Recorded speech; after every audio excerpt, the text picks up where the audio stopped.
चाहे मैं हिंदू की बात करूँ, मुस्लिम की बात करूँ, सिखों की बात करूँ या बौद्धों की बात करूँ, आप इतनी आराध्य है, इतनी ही आस्था रखते हैं तो एक बार 5वीं मंजिल पर चढ़िएगा और अपने अपने भगवान का नाम लेकर कूद जाओ कि भगवान मुझे बचा लेना। देखती हूँ कितनी महिलाएं बचती हैं। अंधविश्वास में उलझे रहे, मंदिरों में जाकर घंटियां बजाते रहे, क्योंकि ये पढ़ेंगे तो सवाल करेंगे। इसलिए सबसे पहला काम सरकार ने किया है कि इनकी शिक्षा छीन लो। ये अनपढ़ रहेंगे तो इनके सवाल करना बंद हो जाएगा। आज एक कोर्ट में बैठने वाली जज भी करवा चौथ का व्रत रख रही है। आज एक कोर्ट में बैठने वाली जज भी कहीं ना कहीं उन रूढ़िवादी परंपराओं को फॉलो कर रही है। आज भी एक जज ये मानते हैं कि एक दिन भूखा रहने से मेरे पति की लंबी उम्र हो जाएगी। पर्सनालिटी है, उनके जितने भी बच्चे ना सारे विदेशों में पढ़ते मिलेंगे या इंडिया में ही जो प्राइवेट स्कूल है, एक से एक टॉप स्कूल है, उसमें पढ़ते मिलेंगे। अगर इनको अपनी सरकारी शिक्षा पर ही मतलब इतना विश्वास है तो क्यों नहीं अपने बच्चों को भेज रहे हैं महान पुरुषों के लिए जाए। क्योंकि देखिए पैसा हर व्यक्ति कमा सकता है, मैं अच्छे से जानती हूँ। एक मजदूर से लेके एक पीएचडी होल्डर भी अच्छे से अच्छा पैसा कमा सकता है, लेकिन मैं जानती हूँ कि जो काम आज मैं समाज के लिए कर रही हूँ शायद वो एक पीएचडी होल्डर ना कर पाए। शिकायत रहती है, चाहे मैं ससुराल पक्ष की बात करूं या मायके पक्ष की बात करूं या जितने भी मेरे रिश्तेदार हैं, रिलेटिव्स हैं, उनकी बात करूं, वो हमेशा कहते नजर आते कि आप पढ़ी लिखी हो, वेल एजुकेटेड हो, तो आप अपने कमाई धंधे पर ध्यान क्यों नहीं देते। आपके रास्ते में रुकावटें बहुत आएंगी, बड़े बड़े पत्थर भी आएंगे, अलग अलग विचारधारा के लोग भी आएंगे और बहुत सारे लोग तो वो होंगे जो आपके नजदीकी होंगे, आपसे बात तो इस तरह से करेंगे कि जैसे आपके कितने घनिष्ठ है, लेकिन जब हम वहां से उठते तो हम देखते हैं कि हमारे पीठ पीछे वही लोग हमारी आलोचना करते हैं।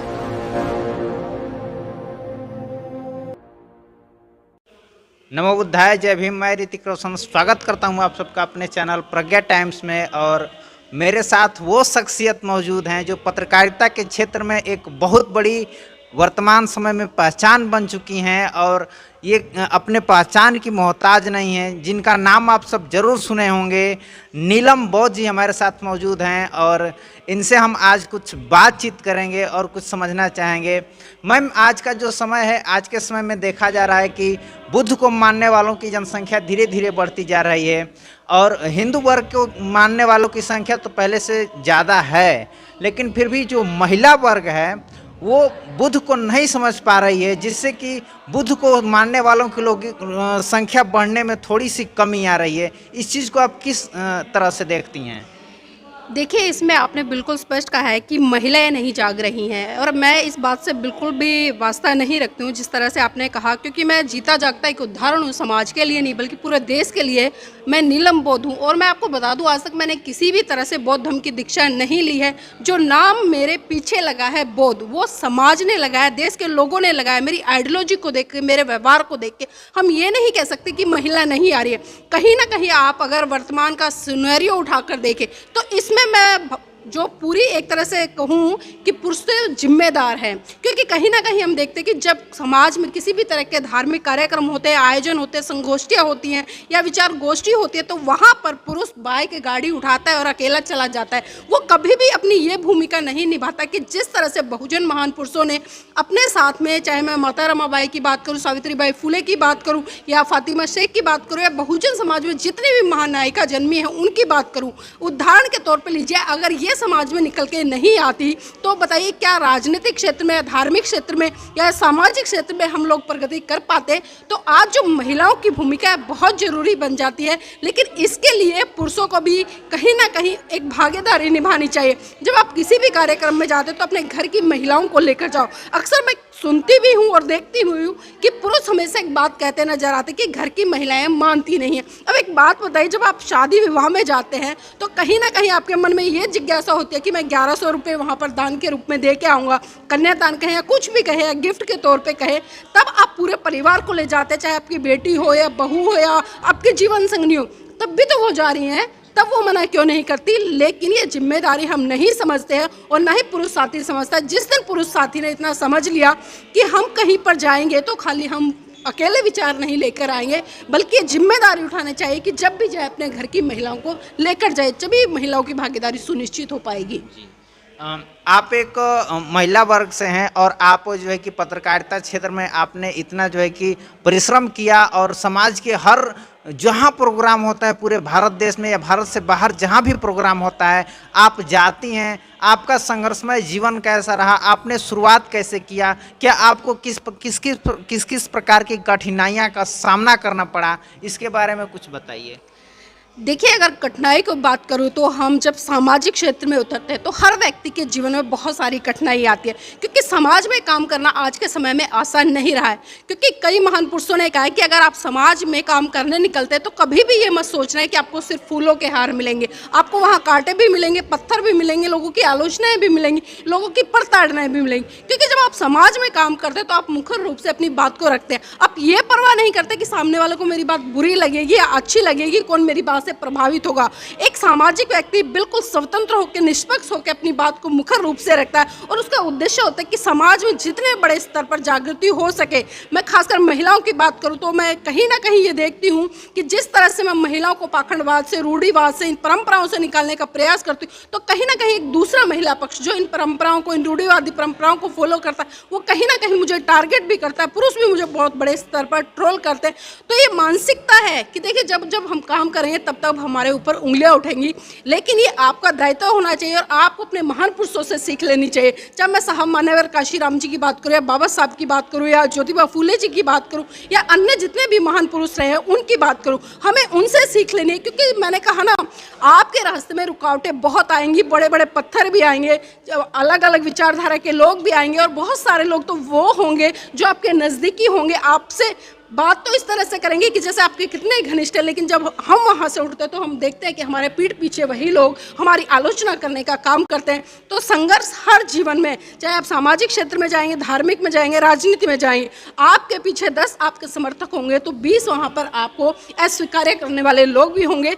तो जीवन एक संघर्ष है और इस संघर्ष से नहीं घबराना चाहिए। मैं मानती हूँ कि जो मनुष्य का जीवन है बार बार किसी को नहीं मिलता। अगर आप तृष्णाओं में रहकर इस जीवन को यापन करेंगे तो आपका जीवन लगातार आएगा और जाएगा। लेकिन मनुष्य का जीवन है उसको समाज कल्याण में लगाना, निष्पक्ष रूप से समाज के लिए काम करना, और वो जिम्मेदारी मैं बखूबी से अपनी समझ रही हूँ। और जहाँ पर भी समाज में जितने भी, चाहे किसी भी मुद्दे पर बात रखने की बात आती हूँ, मैं बड़े ही मुखर रूप से बात रखती हूँ। और कई बार तो ऐसा होता है कि हमें घर की जो हमारे मेंबर हैं उनकी भी आलोचनाओं का शिकार होना पड़ता है, क्योंकि बहुत सारे लोगों की मुझसे शिकायत रहती है, चाहे मैं ससुराल पक्ष की बात करूँ या मायके पक्ष की बात करूँ या जितने भी मेरे रिश्तेदार हैं, रिलेटिव्स हैं, उनकी बात करूँ। वो हमेशा कहते नजर आते कि आप पढ़ी लिखी हो, वेल एजुकेटेड हो, तो आप अपने कमाई धंधे पर ध्यान क्यों नहीं देते हो। मैं आपको बता दूं, जानकर हैरानी होगी बहुत सारे लोगों को, क्योंकि देखिए मेरे लाइफस्टाइल से, मेरी पर्सनालिटी से बहुत सारे लोग ये समझते हैं कि पता नहीं मैं कितनी रिच हूँ और काफ़ी है। लेकिन मैं आपको वास्तविक सच्चाई बता दूं, एक व्यक्ति को जीने के लिए 3 वक्त का खाना चाहिए, एक छत चाहिए और अच्छे कपड़े चाहिए, और संसाधन के कुछ जो साधन होते हैं जहाँ से आप यहाँ से वहाँ जा सके वो चाहिए। वो सारे मेरे पास है। मेरा अपना पर्सनल मकान नहीं है, बिल्कुल बता दूं, मैं दिल्ली में रेंट के मकान पे रहती हूँ, लेकिन मैं इन चीज़ों की बिल्कुल परवाह नहीं करती हूँ। इतना मैं जुटा लेती हूँ कि जो भी हमारी ज़रूरतें हैं वो पूरी हो जाए। उसके बाद जो भी पैसा है या समय है उसको मैं ज़्यादातर समाज में ही लगाती हूँ, और पिछले 15 सालों से लगातार मैं समाज में सक्रिय रूप से काम करी। मुझे परवाह नहीं है कि कोई मुझे पैसा दे रहा है या कुछ कर रहा है, और ना ही किसी इसी तरह की अपेक्षाएं होती है। क्योंकि अगर मुझे पैसा कमाना होता, मैंने दिल्ली यूनिवर्सिटी से, विश्वविद्यालय से मास कम्युनिकेशन की डिग्री ली है, अच्छा एक्सपीरियंस है, अच्छी मैं बोल भी लेती हूँ, सारी चीज़ें हैं, वेल एजुकेटेड हूँ और हर तरह से ट्रेनिंग में पास होकर मैं निकली हूँ। तो मैं चाहती हूँ कि जितना भी मेरा समय हो समाज के लिए जाए, बहुजन महान पुरुषों के लिए जाए। क्योंकि देखिए, पैसा हर व्यक्ति कमा सकता है, मैं अच्छे से जानती हूँ। एक मजदूर से लेके एक पीएचडी होल्डर भी अच्छे से अच्छा पैसा कमा सकता है, लेकिन मैं जानती हूँ कि जो काम आज मैं समाज के लिए कर रही हूँ शायद वो एक पीएचडी होल्डर ना कर पाए, एक पढ़ा लिखा व्यक्ति ना कर पाए। तो आज मेरी जिम्मेदारी बनती है कि जिन महान पुरुषों ने हमारे लिए इतना त्याग, समर्पण, बलिदान किया, और आज जिनकी वजह से आज हम इतने अच्छे मतलब घरों में भी रहते हैं, अच्छे यातायात के साधन यूज करते हैं, आज हम एक साइकिल से लेकर एरोप्लेन तक की यात्राएं कर रहे हैं, तो कहीं ना कहीं मैं मानती हूँ कि उन महान पुरुषों के प्रति मुझे कृतज्ञता व्यक्त करनी चाहिए। और जितना बन पड़े उन महान पुरुषों के कारवां को अगर मैं पीछे ना धकेलूँ तो मेरी इतनी जिम्मेदारी है कि मैं उसको वहीं पर रोक दूँ, और वहाँ पर भी ना रोकूँ तो मेरा पल पल, क्षण क्षण उस कारवां को आगे बढ़ाने के लिए होना चाहिए, जिसमें कि मैं लगातार प्रयासरत हूँ। एक चीज़ मैं आपसे और पूछना चाहूँगा, आप देश भर में घूम रही हैं, देश भर में भ्रमण कर रही हैं, राजेंद्र पाल के ऊपर जो है कि अभी बवाल मचा हुआ है 22 प्रतिज्ञा को लेकर के, और कल 14 अक्टूबर धम्म दिवस था, और उस धम्म दिवस के दिन इस 22 प्रतिज्ञा पे बवाल होने के कारण देश के कई क्षेत्रों में जो है कि बहुत सारे लोग बुद्ध को अपनाए, बुद्धिज्म को अपनाए, और जो हिंदूवादी लोग हैं वो लगातार जल रहे हैं इस चीज़ को लेकर के। ये कहाँ तक सही है? उनका मंत्री पद जो है कि छीन लिया गया। देखिए, ये हमें समझना पड़ेगा क्योंकि कोई भी एक राजनीतिक पर्सनालिटी होती है, उसका एक दायरा होता है। क्योंकि हम कहीं भी किसी भी संगठन में रहे तो उस संगठन के प्रोटोकॉल से हम बाहर जाकर बात नहीं करते। और जिस तरह से मैं माननीय राजेंद्र पाल गौतम जी की बात करूं, दिल्ली में जिस तरह से उन्होंने 5 अक्टूबर को धम्म दीक्षा का कार्यक्रम आयोजित किया और वहाँ पर हजारों की संख्या में लोगों ने धम्म दीक्षा ली, और वहाँ पर जिस तरह से सन 1956 में परम पूज्य बाबा साहब ने 22 प्रतिज्ञाएं ली थी, क्योंकि उन्होंने भी सन 1956 में नागपुर की पावन धरती से अपने 5-6 लाख लोगों के साथ में बुद्ध धर्म की दीक्षा ली थी और 22 प्रतिज्ञाओं के साथ ली थी। लेकिन आज हम देख रहे हैं कि बहुत सारे लोग 22 प्रतिज्ञाओं को लेकर विवाद करते हैं। यहाँ तक कि मैं ये कहूँगी कि चाहे मैं आरएसएस की बात करूँ, हिंदू विश्व परिषद की बात करूँ, बजरंग दल की बात करूँ या आम आदमी पार्टी की बात करूँ, क्योंकि अगर आम आदमी पार्टी की आप आइडियोलॉजी उठाकर देखेंगे वो बिल्कुल भी महान पुरुषों का मान सम्मान नहीं करती है। आप अरविंद केजरीवाल को आपने देखा होगा कि वो बाबा साहब की तस्वीर तो लगाते, भगत सिंह की तस्वीर तो लगाते, लेकिन आप इतिहास उठाकर देखिए, आज़ादी के बाद में जितने भी नेता है, चाहे मैं कांग्रेस की बात करूं, आम आदमी पार्टी की बात करूं या भाजपा की बात करूं या अन्य भी जितने राजनीतिक संगठन है,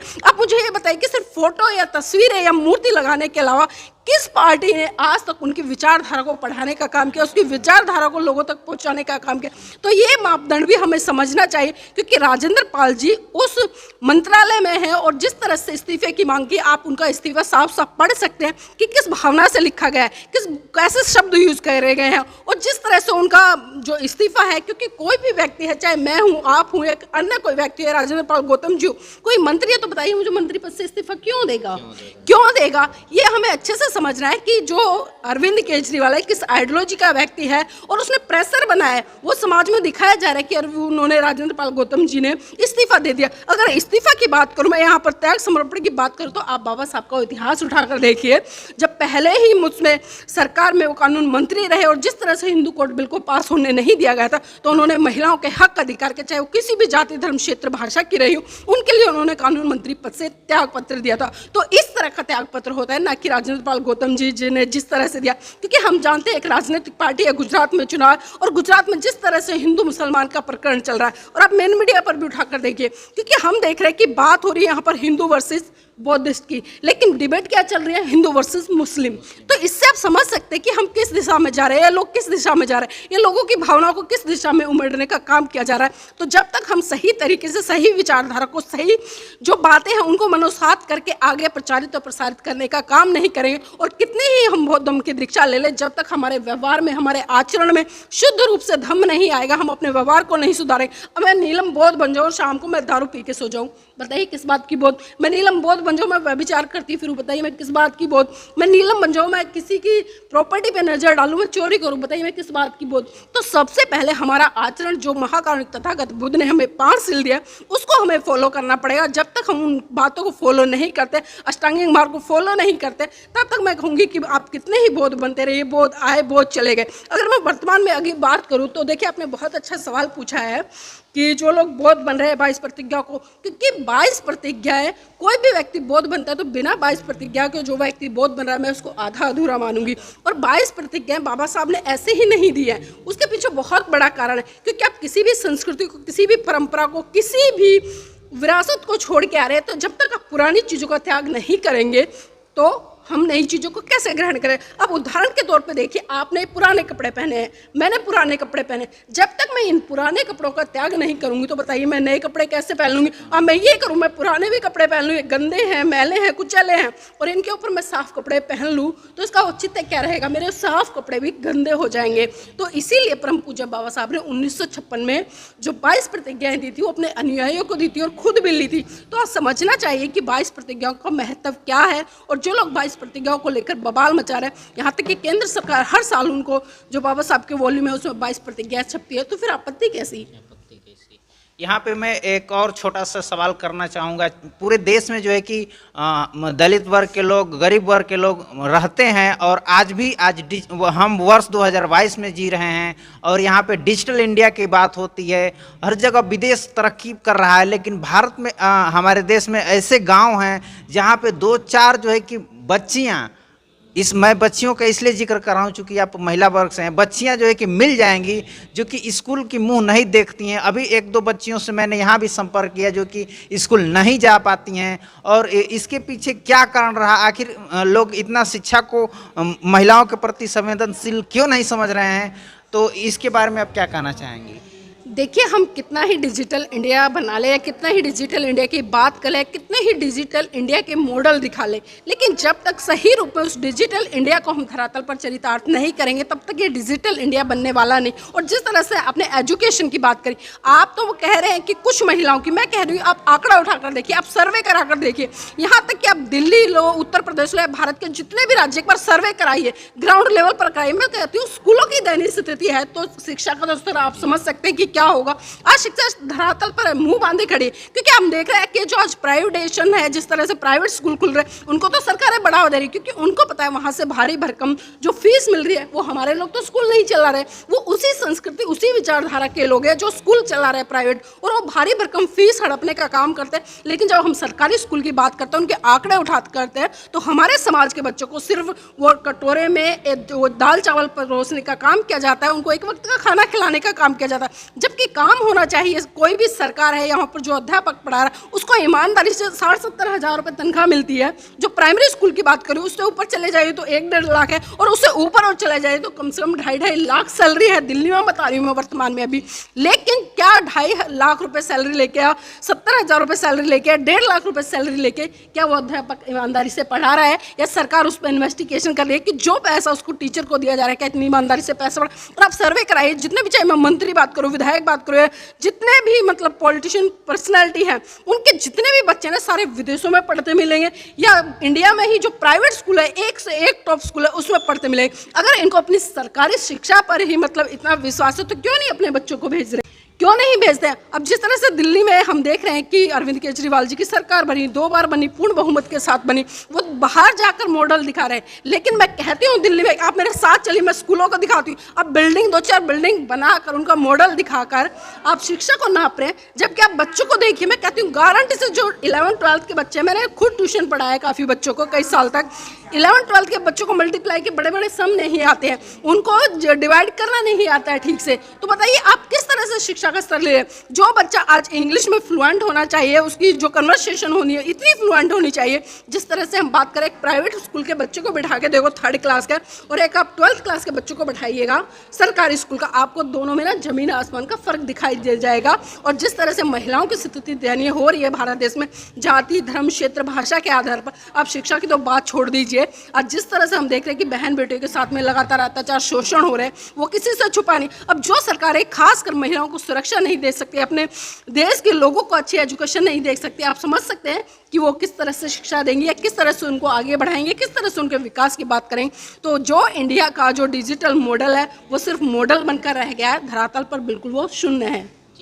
हमारे देश में बहुत सारी ऐसी महिलाएं हैं जो गरीब वर्ग से हैं और एजुकेटेड हैं, लेकिन रूढ़िवादी परंपरा में फंसने के कारण मानसिक रूप से कहीं ना कहीं वो दबी हुई हैं। वैसी महिलाओं को, वैसे जो है कि बालिकाओं को आप इस चैनल के माध्यम से पूरे देश के महिलाओं को आप क्या मैसेज देना चाहेंगी?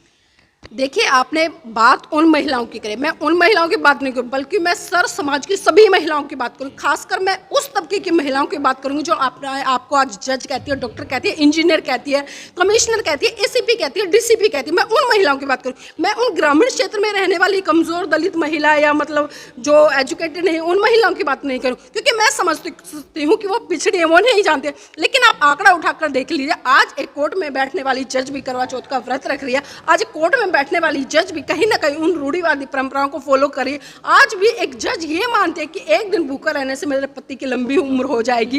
ये सारी जितनी भी रूढ़िवादी परंपराएं हैं या पाखंड है, आप आंकड़ा उठाकर देखिए, हिंदू धर्म में बहुत बुरी तरह से ग्रस्त हैं। और जिस तरह से लोगों की जो मानसिकता हो गई है, क्योंकि धर्म के नाम पर हमें डराया जा रहा है, धर्म के नाम पर हमें बरगलाया जा रहा है। आप साइंस पढ़ो ना, आप विज्ञान करो, तर्क पढ़ो। आज एक डॉक्टर भी मतलब इस तरह के वो पाठ, और मैं कहूँगी कि पूजा पाठ में उलझा हुआ है। वो सोचता है कि मैं ये पढ़ लूँगा तो मैं डॉक्टर बन जाऊँगा, मैं ये पढ़ लूँगा तो मैं ये बन जाऊँगा, या मैं इसकी पूजा करूँगा तो ये बन जाऊँगा। अब बताइए, 33 करोड़ देवी देवता है मेरे भारत देश में, उस 33 करोड़ में किस किस की पूजा करेंगे? और आप आंकड़ा उठाकर देखिए, जब आज़ादी से पहले भारत की जो, अगर मैं पॉपुलेशन की बात करूँ तो 30 करोड़ की आबादी थी, और देवता कितने थे?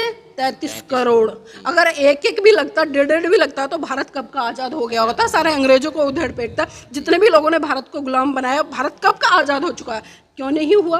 आज देश में जितने भी अत्याचार, बलात्कार, शोषण हो रहे हैं, जो मेरे देश के युवा हैं वो बेरोजगारी से त्रस्त हैं, आज भूखे मरने की कगार पर। भारत के आंकड़े मैं देती हूँ आपको, जिस तरह से क्या नाम है 19 लाख लोग प्रतिदिन भूखे सोते हैं। आप उस डिजिटल इंडिया की बात करें, आप उसकी बात करें, ये क्या है कि ये अंधविश्वास नहीं तो पाखंडवाद नहीं है। ये सारी चीज़ें कहीं ना कहीं हम देख रहे हैं, क्योंकि आज जो सरकारें हैं वो चाहती हैं कि लोग पूजा पाठ में उलझे रहें, अंधविश्वास में उलझे रहें, मंदिरों में जाकर घंटियाँ बजाते रहें, क्योंकि ये पढ़ेंगे तो सवाल करेंगे। इसलिए सबसे पहला काम सरकार ने किया है कि इनकी शिक्षा छीन लो। ये अनपढ़ रहेंगे तो इनके सवाल करना बंद हो जाएगा। और जो महिला है मैं उनसे कहना चाहूँगी, अगर आपको इतना ही विश्वास है अपने आराध्यों पर, चाहे मैं हिंदू की बात करूँ, मुस्लिम की बात करूँ, सिखों की बात करूँ या बौद्धों की बात करूँ, आप इतनी आराध्य, इतनी ही आस्था रखते हैं तो एक बार 5वीं मंजिल पर चढ़िएगा और अपने अपने भगवान का नाम लेकर कूद जाओ कि भगवान मुझे बचा लेना। देखती हूँ कितनी महिलाएं बचती हैं। देखिए, मैं तर्क पर बात करती हूँ, मैं ये नहीं कि मैं उल फजूल मैंने हवा में बात कर दी कि मेरे 4 हाथ है, मेरे 8 हाथ है। अभी जिस तरह से हमने देखा कि भारत में नवरात्रों का दौर आया, नवरात्र बड़ी धूमधाम से महिलाओं ने मनाई, इसमें महिलाओं की भूमिका बहुत ज़्यादा है। क्योंकि मैंने कहा ना, किसी भी धार्मिक या राजनीतिक या सामाजिक क्षेत्र में अगर किसी भी, और खासकर मैं पाखंडवाद की बात करूँ तो पाखंडवाद को बढ़ाने में आज भारत देश की महिलाएं सबसे ऊपर है। अगर वहीं मैं अमेरिका या जापान या थाईलैंड की बात करूँ तो वहाँ की महिलाओं को देखिए, पुरुषों के साथ में कंधा से कंधा मिलाकर चल रही है। आप भले आज राष्ट्रपति बन जाते, लेकिन सोच क्या है आपकी? सोच तो आपकी वही आज भी कहीं ना कहीं मनुवादी है, गुलामवादी है। आज भी कहीं ना कहीं आप पुरुषों के अधीन रहना चाहती है। तो इसलिए मेरी बहनों जागिए, क्योंकि परम पूज्य बाबा साहब ने बड़े त्याग, समर्पण, बलिदान के कारण आपको संविधान में पहला ये अधिकार समानता का दिया है। इसलिए अपनी समानता को समझिए और जो आपकी समानता है उसको मनुष्यता करते हुए और धरातल पर पूर्ण करते हुए कंधों से कंधा मिलाकर चलिए और अपने हक अधिकारों के प्रति जागरूक होकर इस पाखंडवाद, रूढ़िवाद से बाहर निकलिए। नहीं तो जिस तरह से आप आज अपनी जीवन जी रहे, अपनी आने वाली पीढ़ी को भी आप गुलाम बनाएंगी।